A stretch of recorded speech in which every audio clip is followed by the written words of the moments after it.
Hey everybody, welcome back to Finance Friday. Today we are going to talk about money and finances. So I want to first start this video off talking about some statistics in regards to married couples and the things they have said about their finances. And then I want to give some of my personal tips on some things that you can implement in, your marriage, or if you are dating with the intent to marry, or if you are just a single individual who has a desire to be married. So this video truly is for everyone. It's not just for those who are married, because if you take some steps before you get married, your marriage could be a lot more easier in regards to the financial aspect. So let's start with some statistics.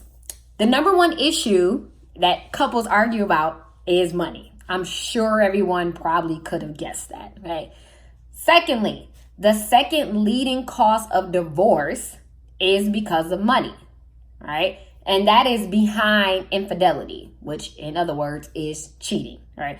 So I'm sure everybody's heard that 50% of marriages, 50% of divorces are due to money, right? So that pretty much goes hand in hand with that, right?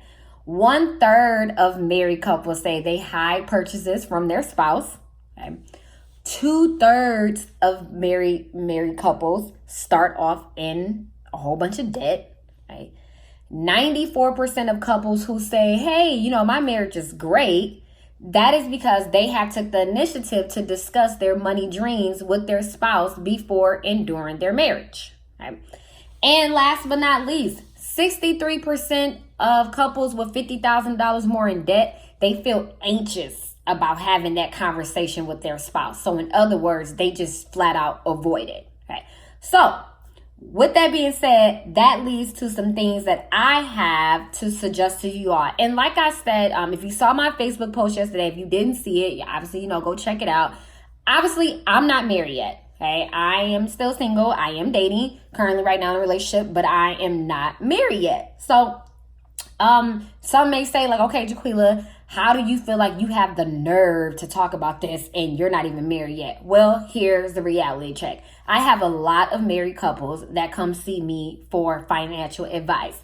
And honestly, I was shying away from doing this topic given the fact that I'm not married yet. But I've been getting so many requests from different people like, hey, you need to talk about, marriage and finances. Like that needs to be a Finance Friday. So that's what brings us here today. So first thing that I want to talk about, and this is definitely, some of these things may, ruffle some feathers, might pinch a nerve a bit. And, you definitely want to sit down and watch this with your spouse, because at the end of the day, I'm not here to chastise anybody or to tell you exactly what you need to do in your marriage when it comes to finances.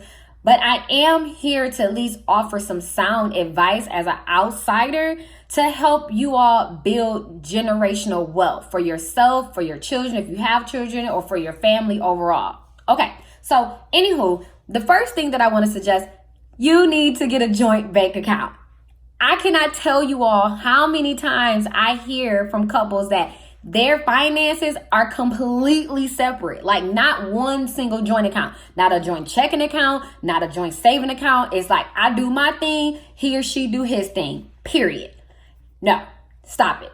End it today. When you went to the altar and you gave your vows to your spouse, they said you are one. Okay, given the fact that you're one, you should have at least one joint bank account. You should have at least one joint banking account where all the bills and any other necessities get paid out of. And you should also have a joint savings account. You shouldn't have $10,000 saving over here, and then he or she got $5,000 saving over here, and you be like, oh, that's my money. You don't touch my money. No, boo-boo. Reality check is that's your money. Okay, so some of you all may not agree with that, and that's okay. Do you do what you feel is best for you? But I'm just here again to offer the advice as an outsider looking in. At minimum, you need to have one joint checking account and one joint savings account. Okay, everything needs to be consolidated together. There's no reason why your one spouse should be on their own cell phone plan, the other one should be on a different cell phone plan. What kind of sense does that make? That's money that you all could be saving if you just get together on one joint cell phone plan. Why does he have Netflix and she has Netflix? Why does he have Apple Music and she has Apple Music? it just financially, it just doesn't make sense. So get a joint banking account, get a joint savings account. Now, one thing that if for those who know Dave Ramsey is going to tell you everything should be combined together. That means there shouldn't be no side accounts, any of that. Like everything should be combined together. And yes, that is very much on the very, very, very conservative side. Now, so I would suggest either you put everything together, or at minimum, have a joint checking account where all bills come out of it, all household combined bills come out of it, and any of the things that you all decide, and have a joint savings account. Each spouse should be contributing at least 10% of their income to that savings account. Okay, if you do have another, your one spouse have a side account, another spouse have an account, that should just be their play money. Okay. And that I believe will truly work. But at minimum, you need to have a joint checking and savings account. Okay, I know I spent a lot of time on that one. But that is like very important, because that is one of the main things that I hear from couples is that they keep their money completely separate. It's no, what's yours is his and what's his is yours, or, whatever it may be. Like, you're one, okay? You are one. All right, next thing, that's one of the, another hot topic is filing your taxes. Now, here's the reality. There are some folks, and you may be one of those people, and again, I'm not here to chastise you, who still file head of household. One person files head of household so they can file the kids, and the other person files single. That's illegal, right? Flat, period. It's illegal. Whatever year that you get married, as of December 31st, if you get married on December 31st, illegally, as of December 31st, you are married, and you need to be filing married jointly or married single, not head of household, not single. Okay. Now, I get it. Some folks do it because they're like, oh, my spouse owed child support, or my spouse owed back taxes, or or it could be anything of the nature. And I don't want them coming after my taxes. I'm used to getting a refund every year. Well, guess what, folks? There's something called injured spouse that you can file on your federal tax return. Now, here's the catch. In the state of Wisconsin, I'm familiar with the state of Wisconsin because I'm from Wisconsin, is that injured spouse does not exist. It's all marital status, meaning that y'all are one. There's no such thing as injured spouse in the state of Wisconsin. I don't know how it is for different states. You would have to check with your particular state to see how it is. But in the state of Wisconsin, there is no, it doesn't exist. I'm sorry. But at least on the federal side, you can file injured spouse, so that, the federal government don't come, after all of the income as far as paying back tax or anything. So definitely talk to your tax professional, or talk to me, because I am a tax professional, on how you can go about filing that injured spouse. So, but again, at the end of the day, your filing status need to be married jointly or married separately. I suggest married jointly, because if you file married separately, there are certain credits that you do not qualify for, such as the earned income credit or the child tax credit, right? So keep that in mind. All right. The next thing is, you all need to be sitting down, setting a monthly budget together. It should not be two separate budgets going on. You need to sit down and set a monthly budget together. I'm sure that it can be a pain in the butt having to sit down, because one person may be more dedicated to it than the other, but you all have to go through those growing pains as you all go through other growing pains. In the marriage, you have to go through that growing pain and be like, hey, we have to sit down once a month and put a budget together, so you know exactly where all your money is going, okay? You should be doing a budget before you get married, and you need to be doing a budget with your spouse, okay, every single month, okay? And then at the end of the month, you need to be evaluating, okay, how do we do and what do we need to change? And then you need to be doing a budget for the following month, okay?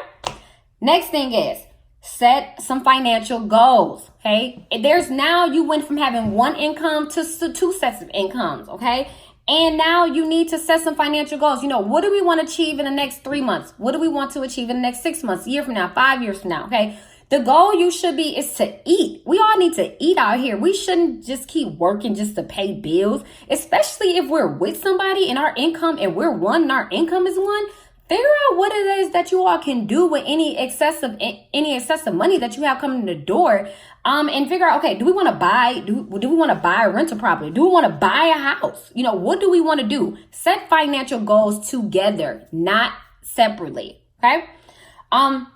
Next thing is just always stay on the same financial page. So going back to the point about the joint bank account. So you're like, okay, Jaquila, we're going to put together a joint bank account. Set some parameters. For example, if either of the spouses want to make a certain purchase, if anything is over, let's say $300, it needs to be discussed amongst each other and then decided on, okay? You shouldn't go out just splurging $500, $1,000 without consulting your spouse, because then that's going to lead to what I said in the beginning. The number one issue in marriage is arguments over money. So set some parameters about, I would say, for example, anything $300 or more, we need to talk about it first, and then we can proceed with, purchasing it, or, deciding maybe that's not a good time to purchase those items or whatever it may be right now, okay?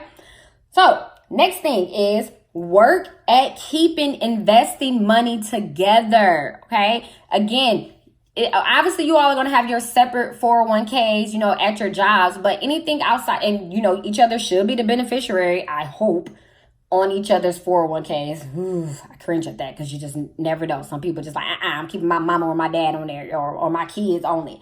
That's your spouse, okay? Put your spouse on there. But again, outside of that, you should be working with a financial planner to figure out some other investing tools that you need to do, right? And last but not least, there need to be some protection planning in place. What do I mean by protection planning? A life insurance policy. Because, one day we're all going to leave this earth. And if they so happen that, one of the spouses, pass away soon, you need to be able to replace that income. How do you replace that income? By getting life insurance, okay? When you are with someone, there's no reason why there shouldn't be a life insurance policy on each individual, okay? You also need to be setting up a will together. You need to be setting up some type of estate planning. If you have, assets and things like that. Get on top of those things now so you don't have to worry about it later. Just be proactive with it, right? So all of these tips that I've given, not only, like I said, is it for those who are currently married, but those who are engaged, who are dating with the intent to marry, who are, with the desire to marry. Make sure that you be upfront about your finances. Don't shy away from that topic, okay? Talk about it now if you are not married yet, so that you can alleviate some of these problems and you don't become one of those statistics that I talked about earlier. Okay? So if you have any questions, if you have any questions, please always reach out. If you want to set up if you want to set up a consultation with your finance girl, let me know, okay? Obviously, there is a fee that comes with that because I am a business owner. Sorry, not sorry. But set up some time to meet with me. I will be glad to sit down with you and your spouse. I have sat down with several couples, got on the phone with several couples to help them get their finances in order. So make a change today if you are not doing these things. And again, I can go on and on about this topic. There are so many more in-depth things about this particular topic, but I at least wanted to give you all some gems today on what to do. All right. So this has been your finance girl, Jaquila Ross, and I'll see you all next week.